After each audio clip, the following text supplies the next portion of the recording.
Linhas coloridas se movimentam dinamicamente pela tela. Balões de diálogo nas cores verde e laranja acompanham a logo do programa. Em fundo azul e letras brancas, Não é elas novidade pautam para mulheres na ninguém política. que todos nós vamos morrer. Aline Machado, Mas bora apresentadora, combinar mulher que de pele branca e envelhecer cabelos e morrer loiros.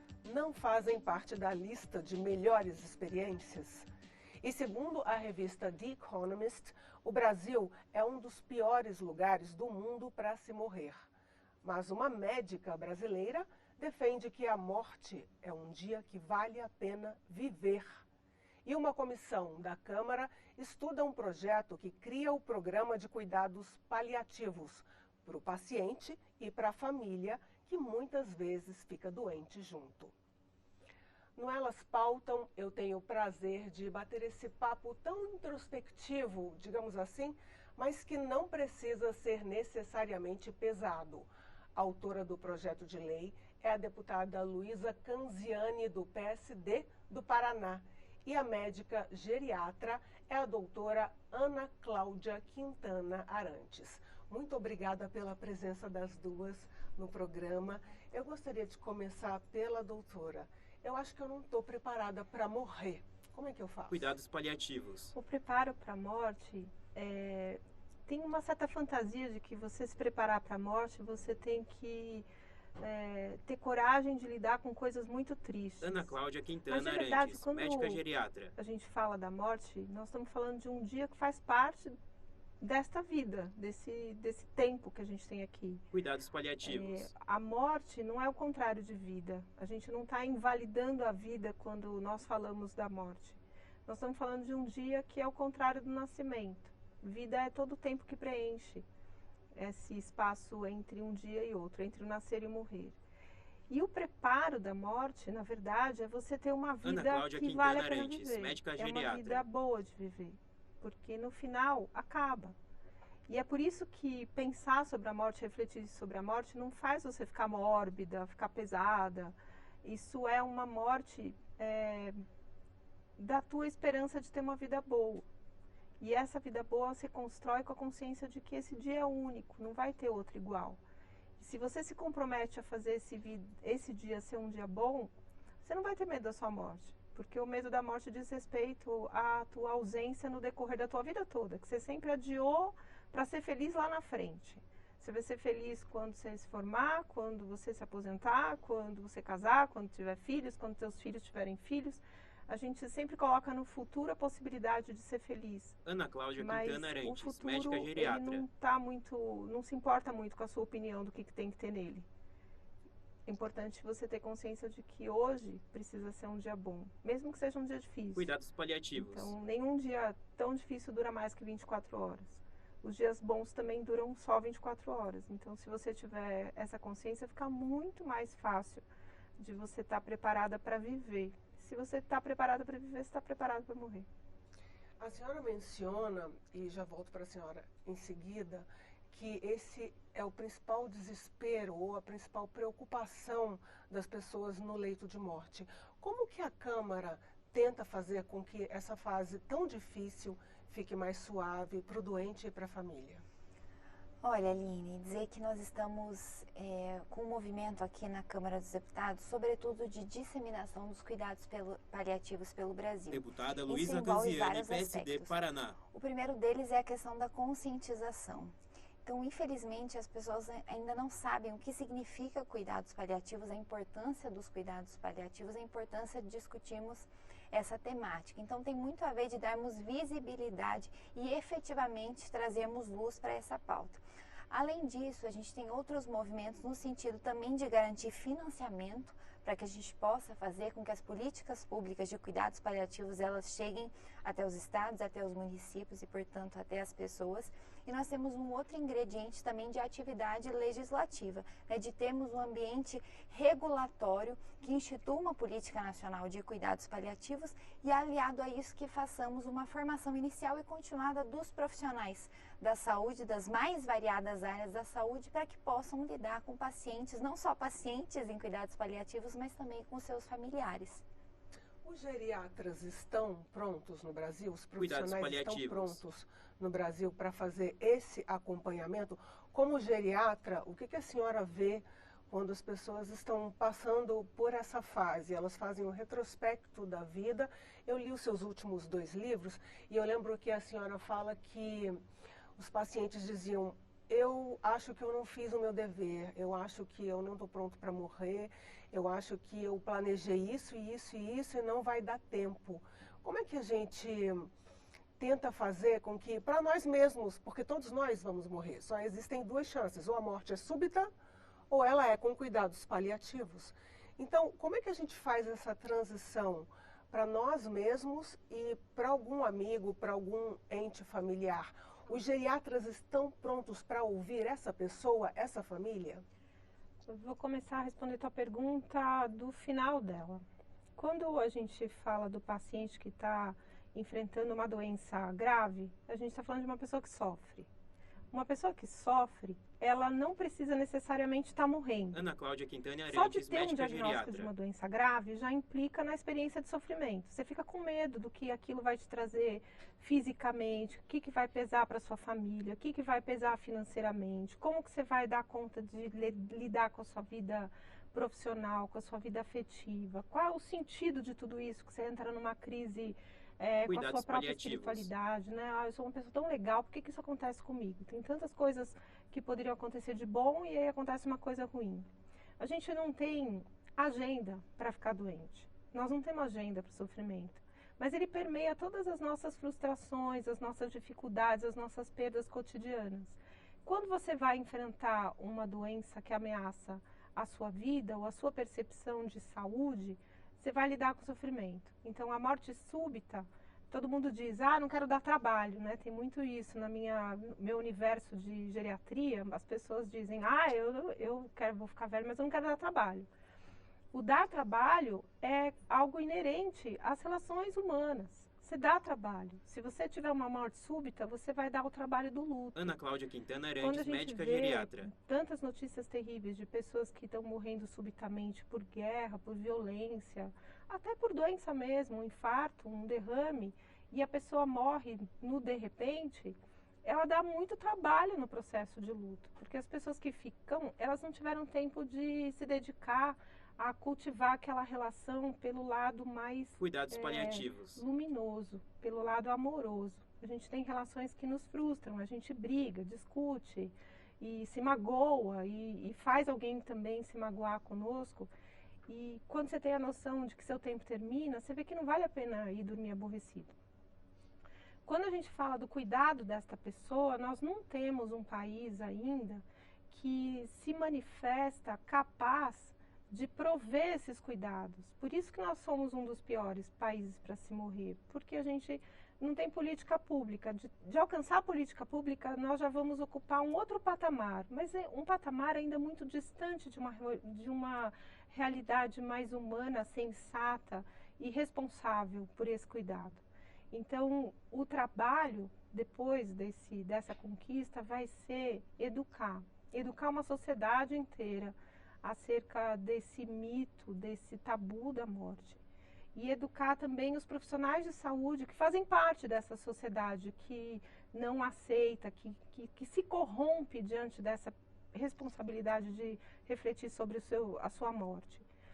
Esse processo de educação, ele é mais sensível em algumas áreas, e a geriatria é um grande berço do cuidado paliativo de boa qualidade. Porque, em primeiro lugar, nós lidamos Ana com Cláudia pessoas Quintana que, Arantes, médica geriatra. teoricamente, estão mais organicamente próximas da morte. Porque você pensa, você vai nascer, crescer, você se casa, tem filhos, você faz a sua profissão, você conquista muitas coisas, aí você fica idosa e depois você vai morrer. Isso na cabeça das pessoas é uma coisa meio linear, meio lógica.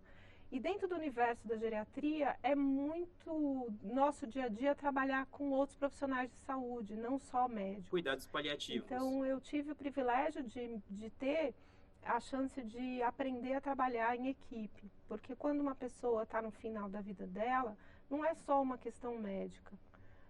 A morte foi sequestrada para dentro do hospital, mas a morte pertence à humanidade. Se ela pertence à humanidade, ela não é só uma condição médica, é uma condição humana.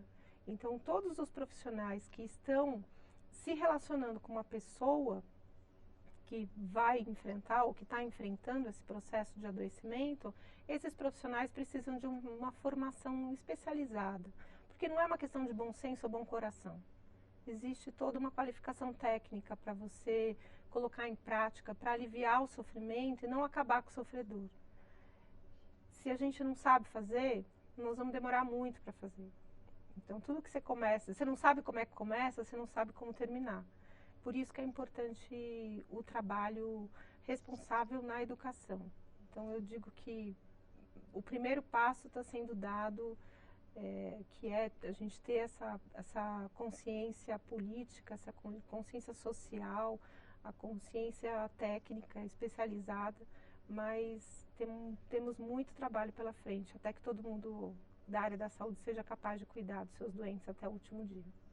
Deputada, a senhora ofereceu um projeto de lei sobre cuidados paliativos. Esse projeto está em análise em algumas comissões. Eu entendo que cuidados paliativos são para amenizar o sofrimento, correto?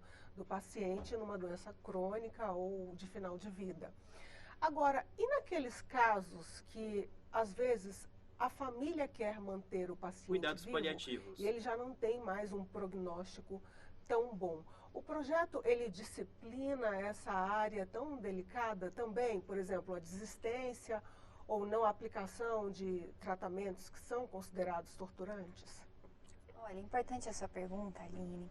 E, na verdade, o projeto ele traz transparência e, sobretudo, protagonismo para o paciente, Deputada Luísa para junto com a Canziani, sua PSD família, os Paraná. profissionais da saúde poderem encontrar os melhores caminhos em relação ao tratamento e abordagens da doença. Então, o projeto, em última instância, ele traz transparência no diálogo, na relação, falando, obviamente, sobre a finitude da vida, né, trazendo aspectos importantes relacionados a financiamento também para a gente garantir que essas políticas elas estejam principalmente nos municípios que mais precisam e para as pessoas que mais precisam, né? Nós temos pessoas no interior do nosso Brasil que infelizmente não têm acesso aos cuidados paliativos. Só 7% das pessoas que precisam de cuidados paliativos têm acesso ao cuidado paliativos. Então, esse é um dado que nos choca, que nos assusta, e é por isso que nós precisamos cada vez mais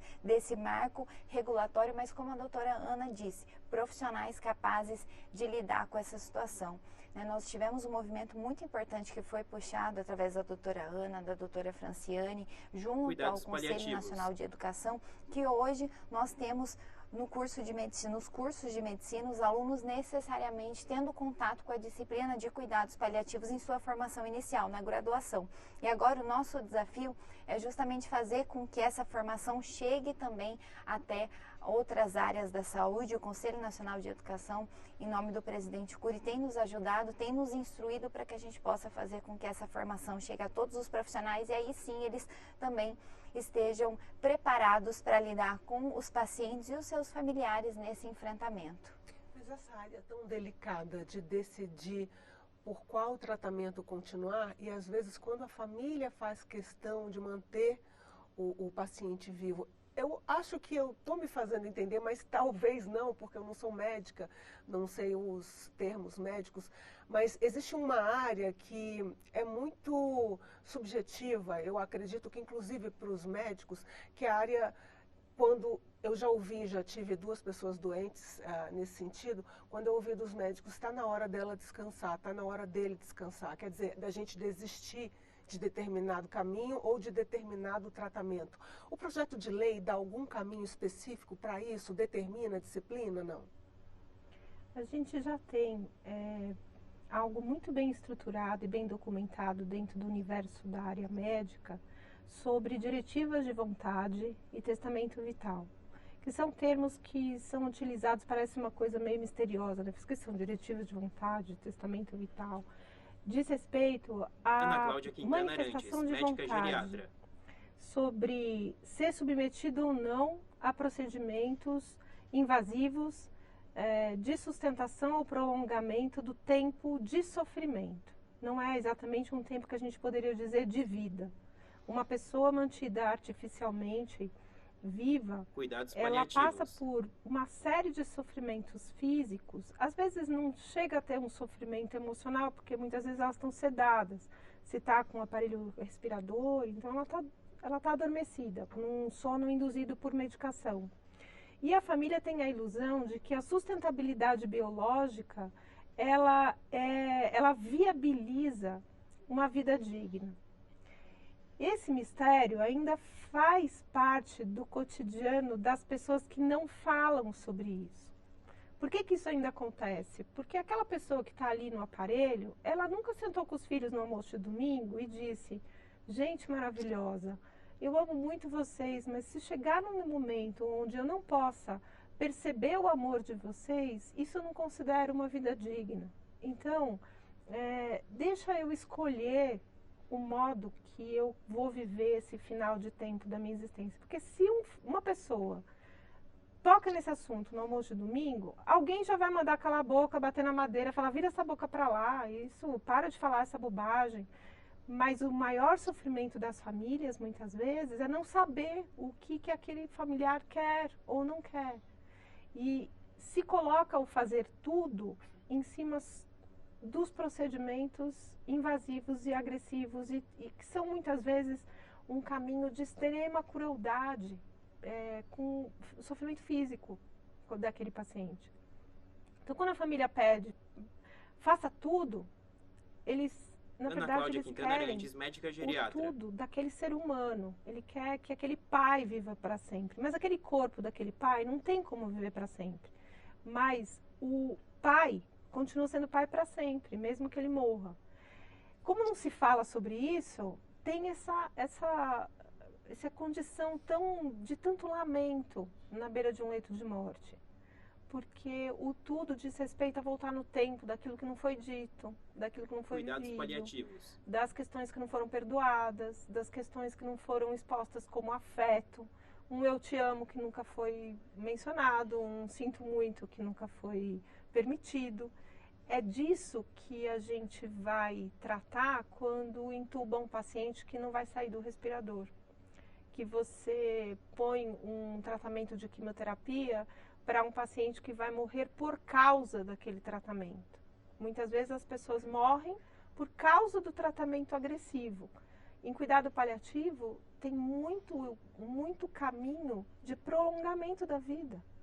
Porque você parou de agredir aquele corpo. Quando você para de agredir, ele se organiza de alguma forma. Prolongamento com o tratamento da dor. Com o tratamento da dor, com o acolhimento da família, com a possibilidade dessa pessoa ter seus dias finais em casa. Ele às vezes vai para casa para morrer, mas ele não vai para morrer, ele vai para viver. Então, você usou um termo muito perfeito, que é o que paira na cabeça das pessoas quando se fala de cuidado paliativo. Eu vou desistir. Não. Você vai escolher viver. Você vai escolher cuidados. Você vai abrir mão de um tratamento fútil. Tem muitas pessoas também que falam em milagre. Aí, eu não tenho nada contra milagre. Eu adoraria que o paciente levantasse lá, espreguiçasse, arrancasse o tubo, arrancasse tudo e falasse: tô ótimo, traz café da manhã, quero ovos mexidos. Eu não tenho nada contra milagre, mas até que o milagre chegue, essa pessoa precisa ter alívio do sofrimento, porque ninguém deseja o sofrimento para que o milagre aconteça. Cuidados paliativos. Então o milagre pode acontecer em casa, o milagre pode acontecer sem o tubo, sem a UTI. Se o milagre for para acontecer, ele vai acontecer de uma forma milagrosa, que é decorrente de um bom cuidado, decorrente de uma situação que entra na categoria do mistério. Mas você obrigar uma pessoa que você ama a passar por um sofrimento sem medida, desproporcional ao benefício que você gostaria que acontecesse naquela situação extrema. Permitir o cuidado paliativo não é desistir. Permitir o cuidado paliativo é escolher o bem-estar, é escolher uma boa estadia nessa vida aqui enquanto você está por aqui. Deputada, e como tirar a pecha de cuidado paliativo? Porque já ouvi também de famílias se referirem não, é só cuidado paliativo, quer dizer, acabou pra gente. Eu acredito que seja muito através do elemento também de conscientização cultural e educacional que a doutora Ana nos traz, né? Nós tivemos um episódio aqui, no período da pandemia, em que havia no Senado Federal a instalação da CPI para a gente discutir as questões relacionadas à pandemia do coronavírus, né? E nós tivemos, naquele momento, um senador da República, Deputada Luísa Canziani, que fez PSD uma Paraná. correlação direta entre cuidado paliativo e eutanásia. E o que nós sentimos? Um desconhecimento muito grande por parte das pessoas em relação ao tema. E da importância da gente fazer esse trabalho educacional, mas principalmente esse trabalho de mobilização e conscientização social em torno da temática, né? Então, quando uma pessoa recebe uma notícia de uma doença grave que ameace a vida, né, o alívio justamente do sofrimento, não só para o paciente, mas do seu familiar. Então, trazemos essa conscientização coletiva e social para o tema, para a gente fazer com que falar sobre a finitude da vida, né, encarar esse período, por mais que seja um período duro, quando um paciente ou seu familiar recebe uma notícia de uma doença grave ou que ameaça a vida, mas que a gente possa encarar esse processo de maneira, de novo, transparente, precisa, clara, e de uma maneira que a gente consiga alcançar os sonhos, os desejos, as perspectivas que uma pessoa tem para a sua vida. Eu acredito que seja uma pauta de, sobretudo, da dignidade, as pessoas não deixar ninguém para trás, uma pauta de humanização da saúde, mas principalmente de um país mais justo, mais inclusivo e de mais oportunidades para todos. Eu acredito que seja isso. Gostaria de encerrar com uma pergunta um pouco egoísta da minha parte, porque eu sou uma pessoa extremamente metódica e minha vida foi toda planejada e eu gostaria de planejar até o final. Não sei se o final vai ser amanhã, daqui a alguns anos, mas como é que eu faço para planejar a minha morte? Eu não quero deixar pendências. Você precisa conversar sobre isso com as pessoas que podem se comprometer com o teu desejo, porque o planejar a morte só é possível, de fato, Ana Cláudia nos Quintana lugares onde Arantes, você médica tem eutanásia, geriatra. ou você tem suicídio assistido. Onde você tem um diagnóstico de uma doença, você fala, não quero viver esse processo aí de sofrimento, não é para mim, e aí eu marco hora e vejo todas as presenças que eu quero, a cena, eu percebo quanto a necessidade de controle faz com que as pessoas possam abrir mão do maior encantamento da vida, que é você se entregar para o desconhecido e se surpreender positivamente. Para você ter uma certa segurança de como você vai ser cuidada, não exatamente como você vai morrer, é você conversar sobre isso com as pessoas que podem ser sua voz no momento em que você não tiver força para falar. Há pouco você disse, né? Estou um pouco afônica, semana passada eu estava sem voz. Quem é que você olha Cuidados paliativos. e a pessoa já sabe o que você está pensando? Sabe aquela brincadeira, né? Você olha assim, a pessoa, você viu, amiga? Você viu, eu vi. Essa troca de olhares, de complexidade, de cumplicidade, de conexão, são essas pessoas que vão te dar essa segurança de que você vai ser muito bem cuidada, independente do que esteja acontecendo com você. E que conversar sobre o que é limite para você. Olha, eu, por exemplo, minha filha mora fora do Brasil. Se acontecer alguma coisa muito grave comigo, eu aceito que a minha vida seja prolongada artificialmente para dar tempo dela chegar para me despedir. Então, o aceitar ser submetida a um procedimento que prolongue o meu tempo de sofrimento está atrelado a um motivo muito especial, de cuidados com uma pessoa da minha família que eu amo muito e que sei que me ama muito e que vai querer se despedir de mim. Então, é lembrar desses detalhes, sabe? Você fala assim, eu não quero nada, não aceito nada, mas isso de fato vai levar conforto? Qual é o conforto que você considera a melhor experiência de dignidade? É a sua família estar preparada? É você não ser um fardo? É você não sentir dor? É naquele momento você estar em paz com a sua espiritualidade? É você estar em paz com a sua vida concreta? Como você falou, não quero pendências. Mas quais são as pendências? De quais dimensões? Tudo isso precisa ser conversado. Se você conversar, você vai se sentir muito segura. E vai te trazer essa paz de que tá quase tudo sob controle. Eu adorei conversar com as duas e esse tema me deixou triste porque eu tive que refletir sobre pessoas que ficaram doentes na minha família. A gente teve recentemente uma pandemia refletir sobre minha vida também, refletir que eu não conversei ainda sobre esse assunto com ninguém. E resolvi que eu ia fazer o programa não triste, mas feliz de ter aprendido sobre a vida até o último minuto. Acho que não é a morte, foi o que eu aprendi. A gente vive até o último minuto. Muito obrigada pela presença da senhora. Muito obrigada, deputada, pela presença aqui também. Eu conversei sobre o projeto que cria o Programa de Cuidados Paliativos para o paciente e para a família, com a autora da ideia, a deputada Luísa Canziani, do PSD do Paraná, e com a médica geriatra brasileira, a doutora Ana Cláudia Quintana Arantes. Ela que escreveu o best-seller A Morte é um Dia que Vale a Pena Viver. Você também pode acompanhar o Elas Pautam no YouTube da Câmara. Siga as redes sociais. Eu sou Aline Machado e muito obrigada pela sua companhia. Até o próximo programa. Créditos na tela.